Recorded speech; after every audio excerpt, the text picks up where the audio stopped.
In the depths of the Bermuda Ocean, there exists a mysterious creature which one day transforms into its original form and ventures into the human world. How they reproduce remains a puzzle. Their eggs remain unseen, and speculation abounds regarding their origins. Could they be constructs of an undersea civilization? What we do know is their delectable nature, particularly when served as eel rice. But let's delve deeper in this video today.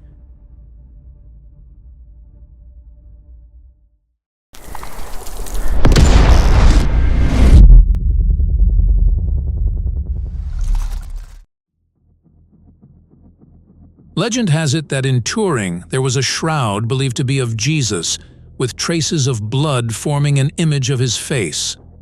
The church, after investigation, declared its authenticity, with the odds of the blood not belonging to Jesus being an astonishing 1 in a billion. This revelation came from Yves Delage, a scientist and devout believer. Now, the story takes an intriguing turn. A priest sends Delage a box, claiming it holds something significant. Upon opening it, Delage discovers several glass fishes resembling leaves, with captivating black dot eyes.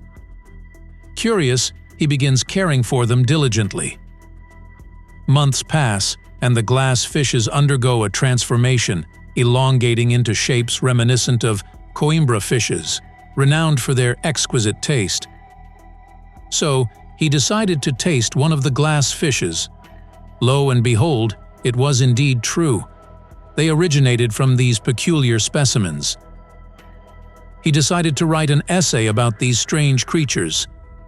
But as fate would have it, the fishes underwent yet another transformation overnight. They burst into color, growing larger and sporting bigger eyes and teeth. In no time, they resembled mini eels. Undeterred, he continued to feed them, and just when he thought he had seen it all, they transformed once more. This time, they turned a vibrant yellow, reminiscent of those elusive inner eels. To his astonishment, they were indeed genuine. Years passed, and yet another metamorphosis occurred. The eels morphed into sleek silver creatures, their eyes expanding tenfold, their bodies growing in proportion. They exhibited strange behavior, devouring their own stomachs and guts in a fit of anxiety.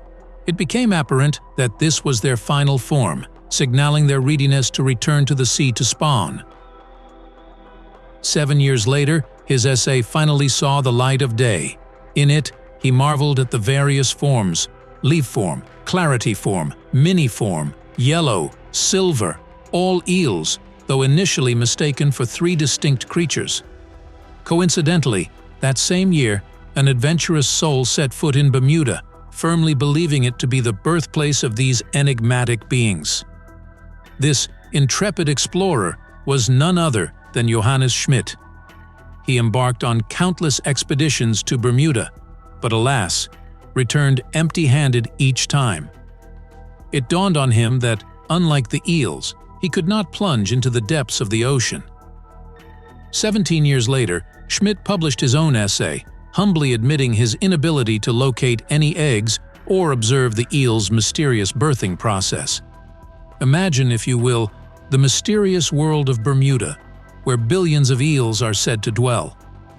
Our understanding of these creatures is shrouded in speculation, much like a tantalizing puzzle waiting to be solved. Picture this. To the east of Bermuda, nestled snugly between the west of Azores, lies a clandestine current. Beneath its surface lies a veritable maze of trenches teeming with gulfweed. It is here that the eels assume their final form, diving into the depths of these trenches.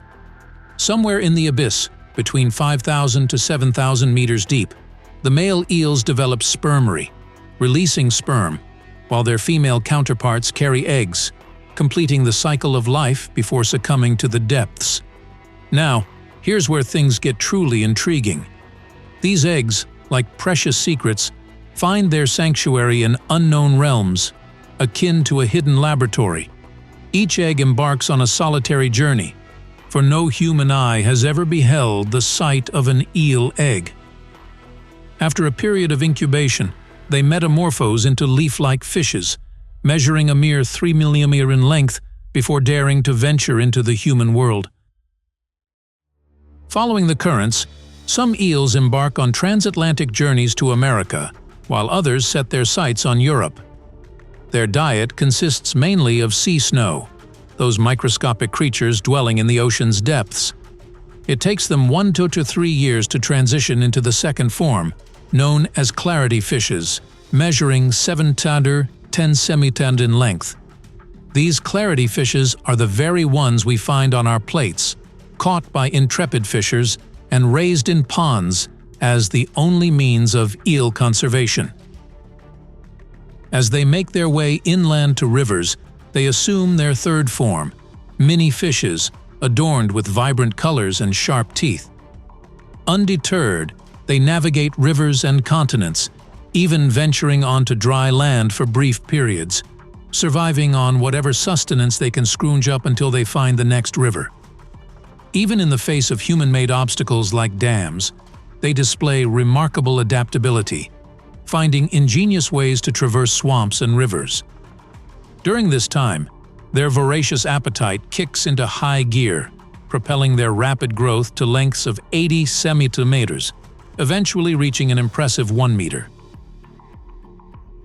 In the rich tapestry of Chinese folklore, eels weave their way into the fabric of the Yangtze River, with some venturing into Tongting Lake or even the Jinsha River.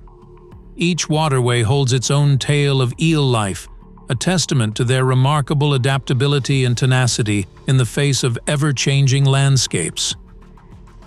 How do these creatures, originating from the deep sea, manage to navigate vast distances, even reaching the Tibetan Plateau? Chinese sturgeons, for instance, travel from the sea to the Jinsha River, where they halt their journey, demonstrating an uncanny understanding of water currents and magnetic fields. It appears as though they await a particular signal before continuing their migration, persisting even to land, including the plateau. Once they receive this signal, they settle in the mud, remaining there indefinitely. Scientists have conducted experiments to understand their navigation abilities, assisting them in movement while observing their reactions. Despite being subjected to various equipment, they still manage to return home, leaving researchers puzzled about their extraordinary navigational skills.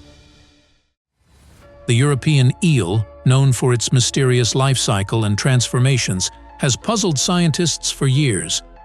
It's intriguing that they can live for a long time, with some reaching up to 88 years old, while Europeans suggest they could even live up to 150 years.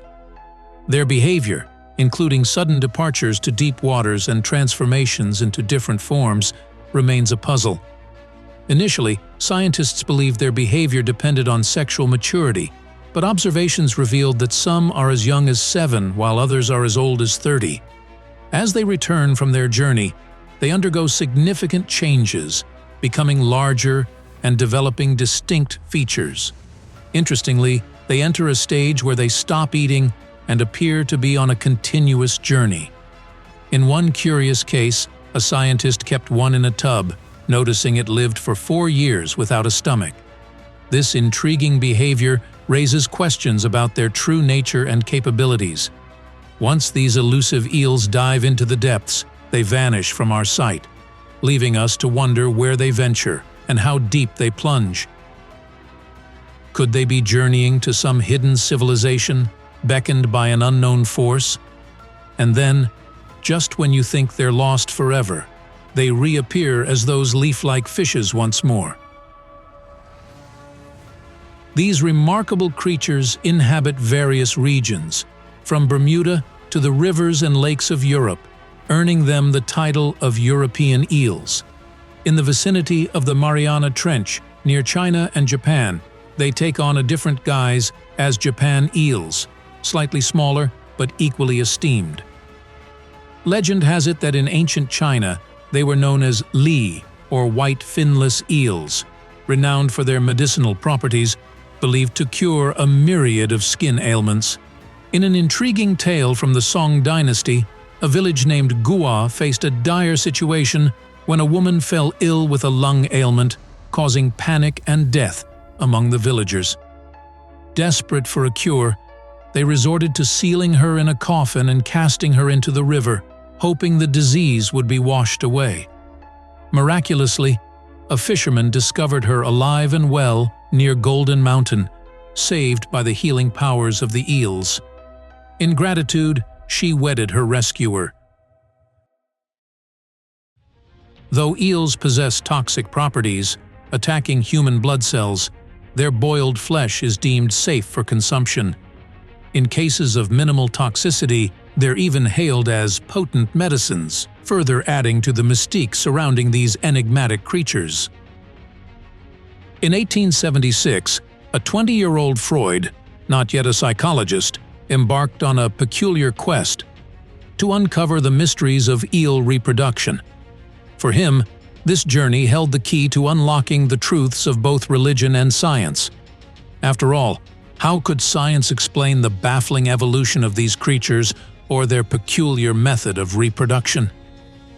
Flashback 2,400 years, and even Aristotle himself was stumped by the enigmatic origins of eels, merely speculating that they emerged from the very earth itself.